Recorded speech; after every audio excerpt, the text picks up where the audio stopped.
कमर चीमा साहब, डॉक्टर साहब, अब ये आपको पता है कि कश्मीर का नाम बदलने की भी तैयारी की जा रही है। पहले आर्टिकल 370, 35 और उसके बाद अभी कश्मीर का नाम बदलने की तैयारी की जा रही है।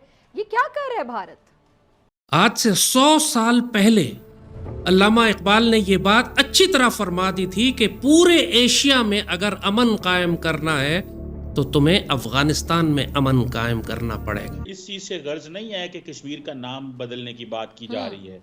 मुझे इस चीज से गर्ज है डॉक्टर साहब, पाकिस्तान से कोई बात ही नहीं करता कि वो क्या करने जा रहे हैं। वो कहते हैं जी हम कश्मीर ले लेंगे, हम आज़ाद कश्मीर पे हमला कर देंगे, हमने जो है कश्मीर का नाम बदलना है। लेकिन यहाँ पे किसी के कान पे जूं नहीं रेंगती कि ये अमित शाह ऐसी बातें क्यों कर रहा है। ये क्यों भारत के अंदर माहौल को गर्म किया जा रहा है। ये क्यों कह रहे हैं कि हम आजाद कश्मीर ले लेंगे सारी की सारी इलेक्शन कैंपेन के दौरान। नमस्कार दोस्तों, आप सभी का बहुत बहुत स्वागत है पाक मीडिया कॉमेडी के एक नए वीडियो में। उम्मीद करते हैं आप सब बहुत अच्छे होंगे। दोस्तों, जैसा कि आप सभी को पता है, पिछले वीडियो में आप सबने देखा होगा कि पाक मीडिया ये बोल रही थी कि अब कश्मीर का नाम कश्यप हो जाएगा, पर ऐसा कुछ नहीं हो रहा है, क्योंकि एक प्रोग्राम में हमारे गृह मंत्री अमित शाह 2 जनवरी को कश्मीर गए थे, तो उन्होंने अपने स्पीच में कहा था कि ये महर्षि कश्यप का जन्मभूमि है और उन्हीं के नाम से कश्मीर जाना जाता है। हो सकता है उन्हीं के नाम पर इस शहर का नाम कश्मीर रखा गया होगा। अब यहाँ पर उन्होंने ये बात कही, लेकिन पाकिस्तान में ये बवाल मच गया है। फिजा खान बौखला गई है, लाल टोपी जिनको आप सभी जानते हैं वो भी बौखला गए हैं कि भारत ने कश्मीर का नाम चेंज कर दिया, कश्यप रख दिया। फिर फिजा खान पूरा बौखला गई है। तो आइए देखते हैं फिजा खान का बौखलाहट। लेकिन वीडियो में आगे बढ़ने से पहले चैनल पर नए हैं तो चैनल को सब्सक्राइब कर ले। तो आइए देखते हैं फिजा खान और लाल टोपी को।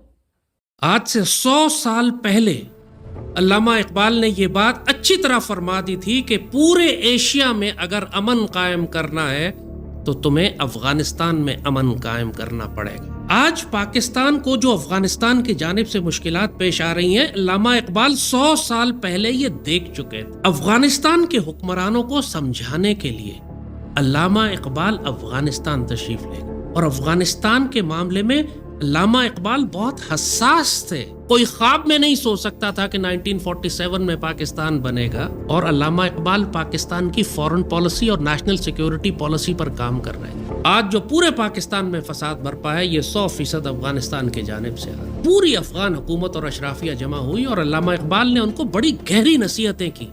नादिर शाह को इतनी इज्जत दी कि उसका हाथ चूमा उन्होंने। आज भी बाबा इकबाल की कब्र के ऊपर जो कतबा लगा हुआ है वही कतबा है जो अफगानिस्तान के बादशाह नादिर शाह और जाहिर शाह ने भेजा हुआ। इकबाल ने जब अफगानों से बात की तो ये क्यों कहा कि ना मैं अफगान हूँ, ना मैं तुर्क हूँ, ना मैं तातारी हूँ। अफगान एक हॉस्टिलिटी और दुश्मनी रखते थे हिंदुस्तान के मुसलमानों के साथ कि अपनी खुदी पहचान, ओ गाफिल अफगान। अफगानियों को आपने उस वक्त गाफिल कहा। ये क्यों भारत के अंदर माहौल को गर्म किया जा रहा है। ये क्यों कह रहे हैं कि हम आजाद कश्मीर ले लेंगे सारी की सारी इलेक्शन कैंपेन के दौरान। ठीक है, फॉरेन ऑफिस की हो सकता है कि हम अमित शाह को इतना सीरियस लेते ही ना, उसकी बयानबाजी को बयानबाजी से आगे ना समझते हो। देखिए, क्वेश्चन ये नहीं है। देखिए, अगर बयानबाजी की जाती है तो बयानबाजी का जवाब बयानबाजी से दे दें। देखिए, अमित शाह जो है वो होम मिनिस्टर है। अमित शाह दूसरी दफा होम मिनिस्टर है। सो जिसका कंट्रोल पूरे भारत के अंदर हो, आप उसे कहती हैं कि हम उसको सीरियस नहीं लेते। मेरा ख्याल है बिल्कुल सीरियस लेना चाहिए।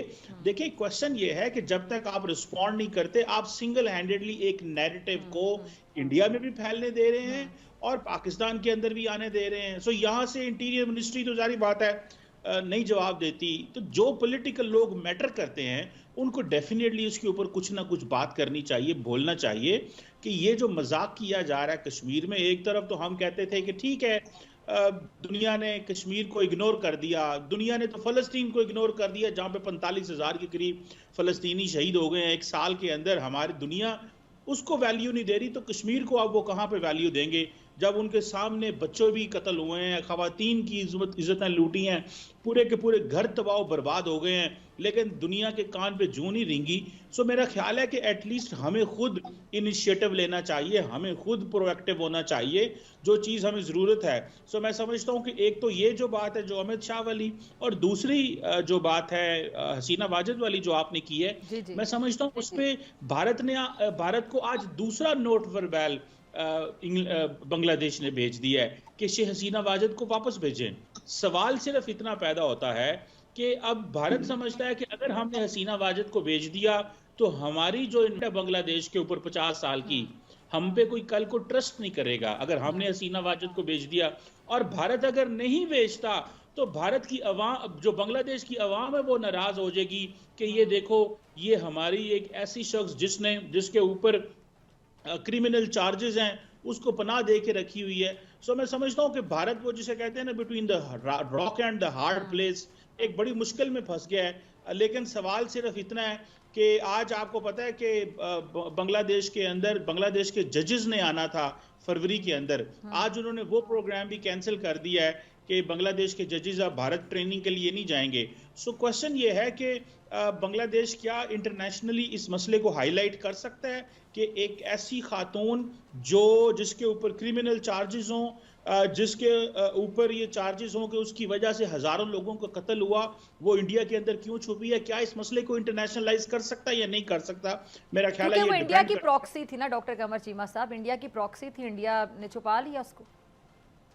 देखिए वो तो छुपा लिया, बट सवाल ये नहीं है कि इंडिया की प्रॉक्सी है। अब सवाल ये है कि वो कहाँ जाती भाग के, बांग्लादेश की इंडिया भागना था ना उसने। और बांग्लादेश का कानून लागू होता है उसके ऊपर। बिल्कुल तो होता मेरा है, ख्याल है कि बिल्कुल होता है। तो बांग्लादेश के हवाले से बांग्लादेश की लीडरशिप क्या कोशिशें करती है, किस तरह डिप्लोमेटिकली इस इशू को उठाती है, मैं समझता हूँ ये एक सवाल पुरानी चलती चली आ रही है। 1951 में अफगानिस्तान ने एक अफगान को भेजा जिसने रावलपिंडी में लियाकत अली खान को शहीद कर दिया। 1955 के आसपास इन्होंने पाकिस्तान का सिफारत खाना जला दिया अफगानिस्तान में, और वहां पश्तूनिस्तान का झंडा लहराना शुरू कर दिया, जिसको आज वखन की पट्टी कहते हैं। वो इंडिया का हिस्सा था। बादशाह की तनख्वाह ब्रिटिश एम्पायर की तरफ से जाती थी, बादशाह वक्त को तनख्वाह मिलती थी ब्रिटिश एम्पायर से। ये है इनकी आज़ादी। और आज पूरे पाकिस्तानी माशरे में जो पाकिस्तानी पश्तून हैं वो इस तरह पिरोए हुए हैं जैसे जिस्म में खून। बगैर पाकिस्तान की मदद के वो एक दिन भी सोवियत यूनियन के खिलाफ नहीं लड़ सकते। इनका मसला ये है कि इस्लाम इनके लिए एक सेकेंडरी हैसियत रखता है।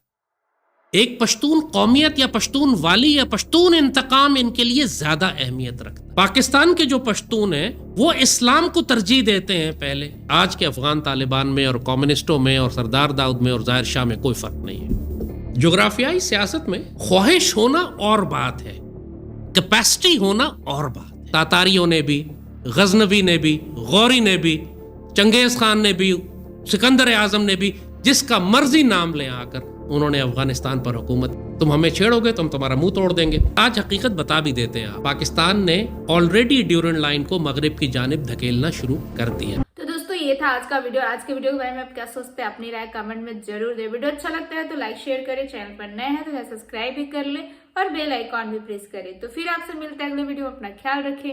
जय हिंद, जय भारत।